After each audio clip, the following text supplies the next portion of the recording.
কোন বান্দা বান্দি আল্লাহর কাছে গুনার জন্য লজ্জিত হইয়া কান্দে রে, আমার আল্লাহ ফেরেশতাদেরকে জিজ্ঞাসা করবে, ফেরেশতারা বল আমার বান্দা কেন কান্দে?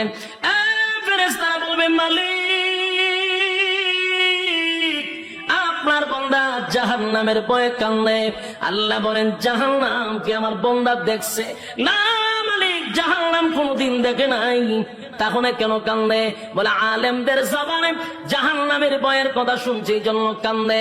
আল্লাহ বলেন আর কিসের জন্য কান্দে? বলে মালিক রে আপনার বান্দা জান্নাতের আশায় কান্দে। আমার মালিক জিজ্ঞাসা করে ফেরেশতারা শুন আমার বান্দা কি জান্নাতের আরামায়েশ দেখছে? না মালিক দেখে নাই, তাহলে কেন কান্দে? বলে জান্নাতের আশায় কান্দে, জাহান্নামের ভয়ে কান্দে। আল্লাহ গুনার উপরে লজ্জিত হইয়া বান্দা কান্দে গো। আল্লাহ বলেন নজুলের রহমতের সময় বান্দা তার জিন্দেগির গুনার উপরে লজ্জিত হয়ে গেছে। যেই সময় পশু পাখিরা ঘুমায়া যায়, যেই সময় মানুষ তার স্ত্রী পুত্র লইয়া ঘুমায়, ঠিক এই মুহূর্তে বান্দা আমি আল্লাহর কুদরতি পায়ে পড়িয়া বান্দা কান্দে। আমি আল্লাহর কুদরতি, আমি আল্লাহর রহমতের মধ্যে জোশ উঠে গেছে। বান্দা ওয়াদা দিলাম, বান্দায় যদি চোখের পানি ছেড়ে দিয়া কান্না শুরুই করে দিল, লজ্জিতই হয়ে গেল, আমিও ফেরেশতাদেরকে সাক্ষী রেখে ওয়াদা করলাম আমার বান্দার সমস্ত গুনাহ চোখের পানিটা নাকের ডগায় আসার আগে আগে জিন্দেগির সব গুনাহ মাফ করে দিলাম। আমরা তো ইমানের দাবি নিয়ে এখানে বসছি, কেউ কিন্তু বেঈমান হইয়া বসি নাই গো। সবার ভিতরে ইমান আছে, দাড়ি আছে, টুপি আছে, নামাজ পড়ি, সর্বদিক মিলাইয়া ইমানদার দাবি করে প্যান্ডেলের ভিতরে ঢুকলাম। এখন আমাদেরকে ইমানের দাওয়াত দেওয়া হয় কেন? কথা কন। আল্লাহ বলেন ইমান আনতে হবে। ইমান তোমরা আনছি কারণ আমরা ইমানদার দাবি করি বসছি, কিন্তু এরপরও আমাদের কাছে ইমান মাফার কোন থার্মোমিটার নেই। না আছে? ইমান মাপার থার্মোমিটার যদি থাকতো, আর এটা দিয়া যদি মাপ দেওয়া হতো, তাহলে দেখতেন বক্তা শ্রোতা উভয়ের ইমানের কোটা জিরোতে দেখা দিত। কথা হয় না? কারণ আমরা কোন কথা ইমান যায়, কোন কথা ইমান আয় এটাই জানি না। ইমান মাপার কোন থার্মোমিটার আমাদের কাছে নাই রে। এই জন্য আমরা সুদ খায়াও ইমানদার দাবি করি, ঘুষ খাওয়ার পর ইমানদার দাবি করি, নামাজ না পড়াও ইমানদার দাবি করি, টেন্ডারবাজি সাদাবাজি কইরাও ইমানদার দাবি করি, খুন বদমাশি কইরা ইমানদার দাবি করি, এরপরে দর্শনের সেঞ্চুরি করার পর ইমানদার দাবি করি, আর লুটপাট করার পর ইমানদার দাবি করি। বাস্তব না বাস্তব? একটা কারণ হলো ইমান মাপার কোন থার্মোমিটার নাই, যার কারণে সবাই দাবি কইরা বসে রয়েছি আমরা ইমানদার ইমানদার। আমরা যদি আসলে ইমানদার হতাম, তাহলে আল্লাহ ইমানদারকে ইমানের ওয়াজ করতো না।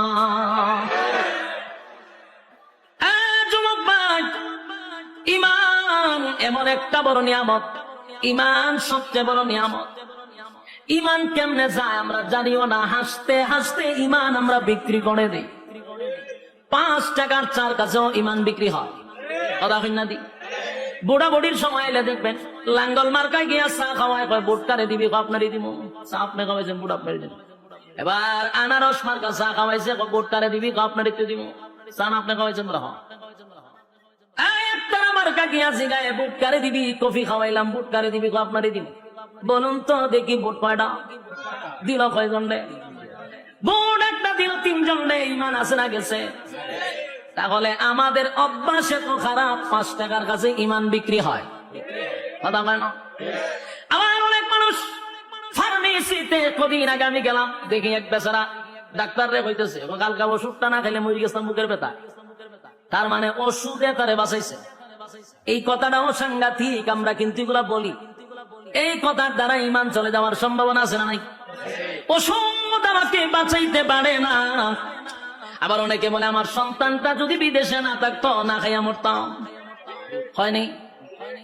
কোন কথায় ইমান যায় আমরা জানি না। যুবক ভাই, আমাদের ইমান যে আমাদের কাছে থাকে না, এটা আল্লাহ বালা কইরা জানে। কথা কয় না? আমাদেরকে আল্লাহ বলেন বান্দারে জায়গায় বে জায়গায় মাথা দেখাইলো, কিন্তু ইমান যায়। কথা কই না? দি মাথা কার জন্য? কপাল কার জন্য বানাইছি? রব্বে কারীম বলেন কপাল আমি বানাইছি বান্দা আমার জন্য। একমাত্র মাথা নত করবি আমি আল্লাহর কাছে। আল্লাহ ছাড়া কোথাও যদি মাথা নত করো ঈমান থাকবো নি। জায়গায় বে জায়গায় মাথা টেকাইলে চলবো নি। মাজারে দরগায় বাবার পায়ে অমুকের পায়ে তমুকের পায়ে মাথা টেকানো যাইব, ঈমান থাকবো নি। তাহলে আমাদের ঈমান ঠিক এইভাবেই চলে যা। এরপর আমরা দাবি করি ঈমানদার, কথা কয় না? ঈমানের দাবি নিয়া ঈমানদার, ঈমানের দাবি নিয়ে বসে আছি, কিন্তু সকাল বিকাল ঈমান চলে যায় আমরা বলতে পারি না। আর ঈমান এত দামি, ঈমানটা এত দামি এত দামি এত দামি। আল্লাহ বলে বান্দারে ঈমান যদি থাকে পাহাড় পরিমাণ গুনাহ যদি হয়, আল্লাহর হক নষ্ট করছেন, বান্দা যদি একটা সময় ভিতরে এটা বুঝে আসে যে আমি গুনাহ করতে করতে পাহাড় পরিমাণ করছি,